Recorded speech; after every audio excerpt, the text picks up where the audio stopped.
Howdy, my name is Ryan. I'm an overseas educator for Carpe Diem Education, and I'm here to show you how to pack your bags for semester. So the first thing I'll say before we dive into this is the default resource for you should be your packing list. And those are available on the student accounts on the Carpe Diem website. But those are the default resources, but they're not the gospel either. There's some wiggle room, and they may or may not be 100% up to date.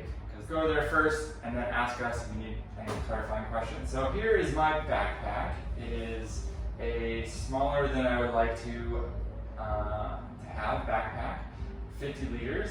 For me, the ideal would be a 60-liter backpack. But this is what I have, and I prefer to reduce my waste and get by with this rather than buy something new. And that goes the same for a lot of things on the packing list. If you have something that could work, then yeah, maybe just go with that. All right, so let's go in over here. This is my other smaller day pack that I also carry. Most Carpe Diem educators and students as well have 2 packs with them on semester. I'll just run through what I got in here real quick so I can get into this. So I got my cap. Sun protection is important in any Carpe Diem semester.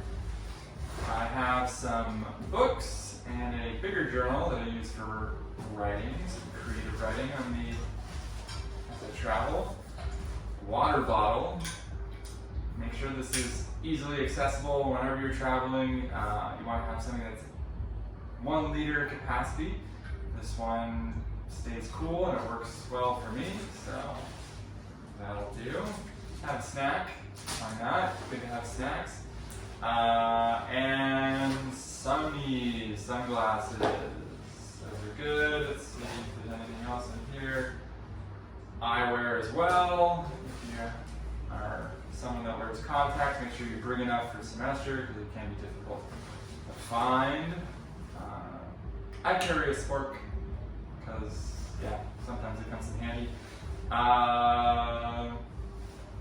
Some earphones, and we are still in the era of COVID as a reality. We probably won't be moving away from that anytime super soon, so a mask.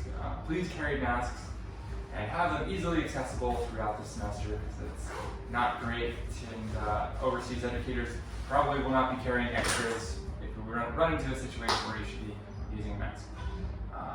Cool. So that's a small bag. Let's move into this bigger one. Let's pop it open real quick. So up here on the top, this is called the brain of the backpack. I'll pull out the probably most essential components first. Here is my quote-unquote money pouch. For me, it's just a fun-looking hip pack. Anyway, it serves the same purpose. To keep the most essential belongings all in one place and attached to your body, ideally on travel days. So of course I have my passport in here. Alongside that, importantly in this new era as well, to have your COVID vaccination document on hand, not a copy. We've run into some issues in which students choose to bring a digital version when the airline requires the actual document itself. So bring that, and what else do I have here? I have, as we recommended, some US dollars, which is handy to have as a backup, a good practice to get in the habit of if you ever engage in traveling on your own. Here I have some local currency, currently in Indonesia as well, just as a backup in case anything goes on. I have a backup debit card as well for myself. That's not necessarily for you, but yeah, for me it's a good habit to have an alternative resource in case anything, heaven forbid, happens to my money pouch. So I'll show you that. So this is my money pouch. This is actually a Monedero. It's a type from South America. They're great. They have zippers, so everything stays in one place. I have all my important cards, my money, and useful depending on which country you're in. Also, just be cognizant of whatever meds you may need while traveling, so have those on your person as well. So that's all this that I have in my money belt, which I carry with me, and make sure that everything stays in one spot on travel days, and then when it's not a travel day, I will tuck it into the very top of my bag, zip it away, and know that it's there so I don't have to think about it constantly. Cool, I'll dive into this next one as well. This is a hot button issue. Electronics. So we here have a power adapter. Depending on where you are in the world, you want to make sure you have one that fits to where you're going. I have a Kindle, love Kindle, love to read, and these are great things to have on semester. My journal as well. And this little electronic carrying pouch, I also keep my headlamp, which is useful, definitely very helpful. Carpe Diem, it used to not allow students to bring phones or smartphones on semester, and now we do. But it's still a low-tech program. Don't come in with a bunch of expectations to be watching series or on your phone all the time. Encourage you to find other ways to develop positive habits like reading and writing. Cool. I'm going to now kind of speed unpack the rest and talk about all the other things.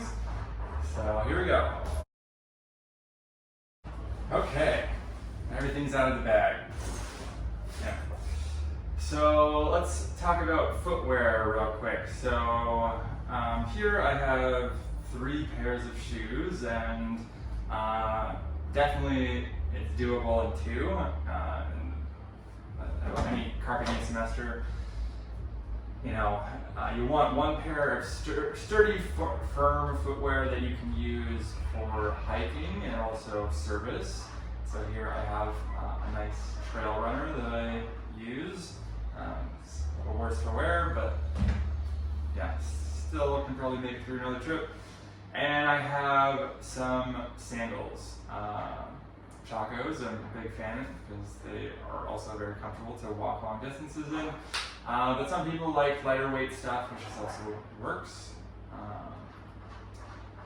So especially if you're going to hot weather locations, some sort of open toe wear is a good idea. I also have a sort of nicer pair of shoes that I really don't wear that much on semester.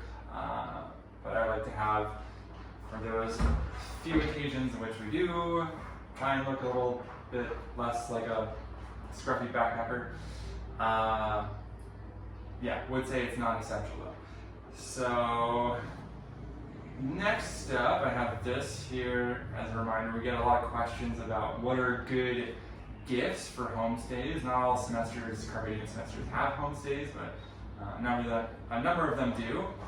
This is just like a woven tapestry from Mexico. It's kind of nice but not very expensive, and could give to a host family. And basically the idea is like something that is meaningful rather than necessarily expensive.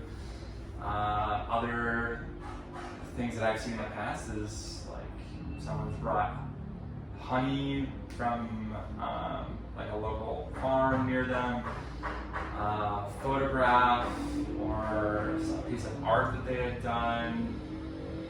There's a lot of possibilities. Trying to be a little bit creative and find something that's meaningful to you, it would be nostalgic rather than necessarily worth a lot. Cool. Next up, let's talk about clothes. So first off, let's talk about packing cubes, because I'm a big fan. Help stay organized. These are from a Japanese company called Muji, quite affordable, but you can find them at REI or lots of other places. So definitely use them. I have one for shirts, for bottoms, and for underwear and all the other things. Just to start up here, I got shirts. packing list usually says 3 to 5 shirts is great, and I agree. I have a couple of tank tops here, which may or may not be a good idea depending on where you're headed. I'm headed to South Pacific, so definitely checking the box there with a couple of those. But yeah, some cultural norms can be more conservative, so just be mindful of that where you're headed. I have 2 long sleeve shirts, and one's like a sun shirt, nice and light, that I can use for work, service work as well. And then one lighter jacket, depends on where you're going as well, how heavy your jacket might be, but layering is a great strategy to stay nice and warm and save weight as well. And then one nice shirt, which again doesn't get used often, but it's good to have when you want it.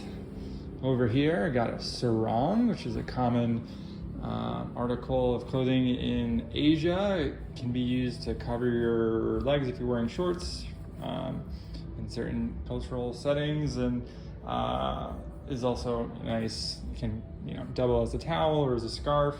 I also have an actual towel over here that's much too big, but I like anyway.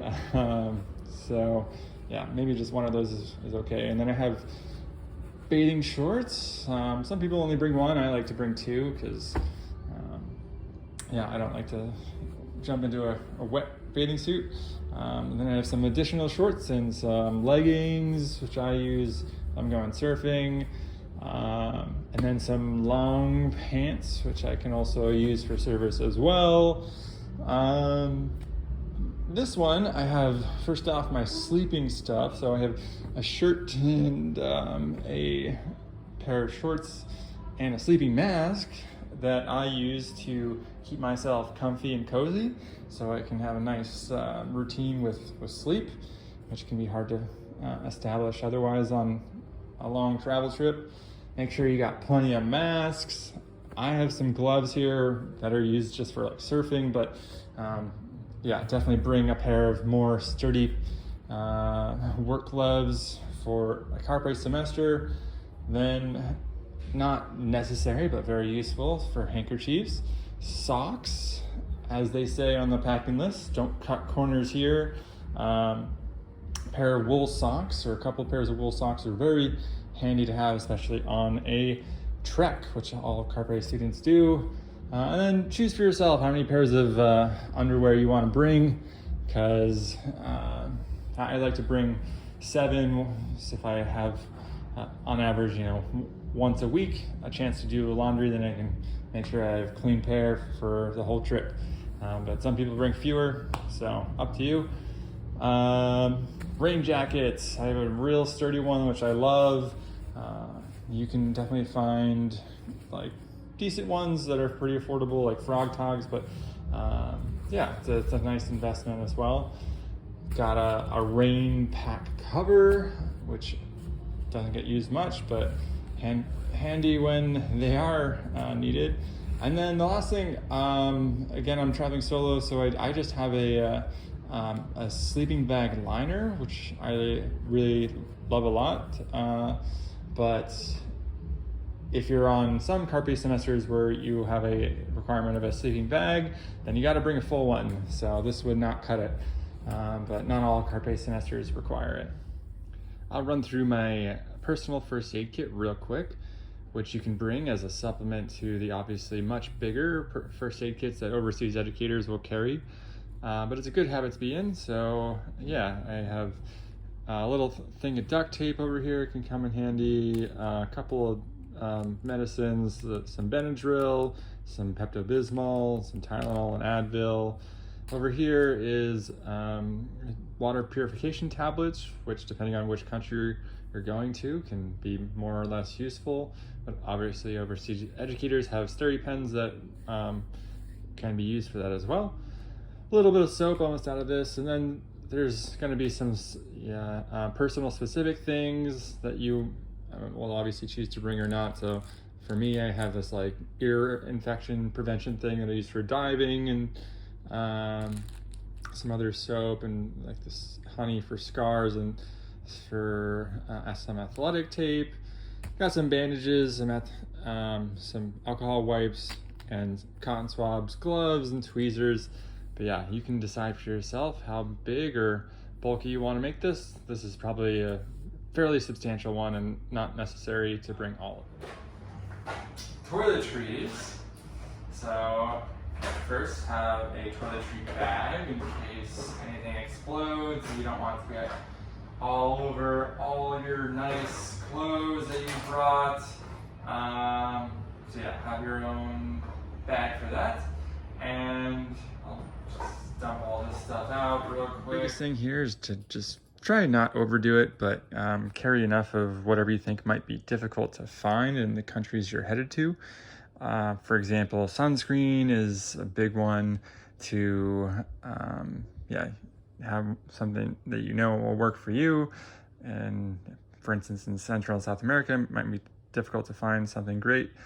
This is a great one that I use, Badger. Comes in tin cans that are fun. But yeah, otherwise, you know what's going to work for you and your personal hygiene routines. But I'll just plug real quick. Oral hygiene. This is the perfect amount of toothpaste for me for a 3-month trip. So 1.3 fluoride ounces, but you can bring a full one if that's going to work better for you or what's what you have. Flossing is very important. You got this flossing little tool thing. It's just fun. Tooth scraper, night retainer, soap. The packing list recommends Dr. Bronner's, and that's what I use as well. And it's, pretty straightforward and simple. And it's the only thing that I bring in terms of soap, shampoo, conditioner. Body can really get by with just the basics if you want it to, but do whatever works for you. I will probably bring 2 or 3 of bottles this size of soap, and it'll last me the whole trip. But some people buy soap as they go. This is just a face wash. I have a couple of personal face serums that I use, like a skin healing salve, which comes in handy if I get a sunburn, nail clippers, some little scissors, deodorant. Everyone will appreciate your use of that. Some razors. Here's a little beard trimmer that I use to, maintain my scruff, and got some hair paste. Contraceptives are important as well if you're someone that might need that. And then, bug spray. Try and avoid DEET if you can, but it's obviously more effective. Just don't spray it on your skin because it's kind of a poison. And then kind of my bigger luxury optional item is a yoga mat, which I also have included in the middle here, some workout bands. It's whatever things will help you maintain some sort of routines that you have in your life while traveling. So I like to exercise and do yoga and meditate. So having those are essential items for you to bring. As long as I have a smaller version of it, it's manageable. Here at Carpe Diem Education, we're all about collecting experiences rather than necessarily things. You'll make some mistakes, might take a few too many things. Maybe you'll forget to bring some things that you wish you could. But in the end, it's all part of the learning process, and I'm sure you're going to have a great time. So enjoy your semester. See ya.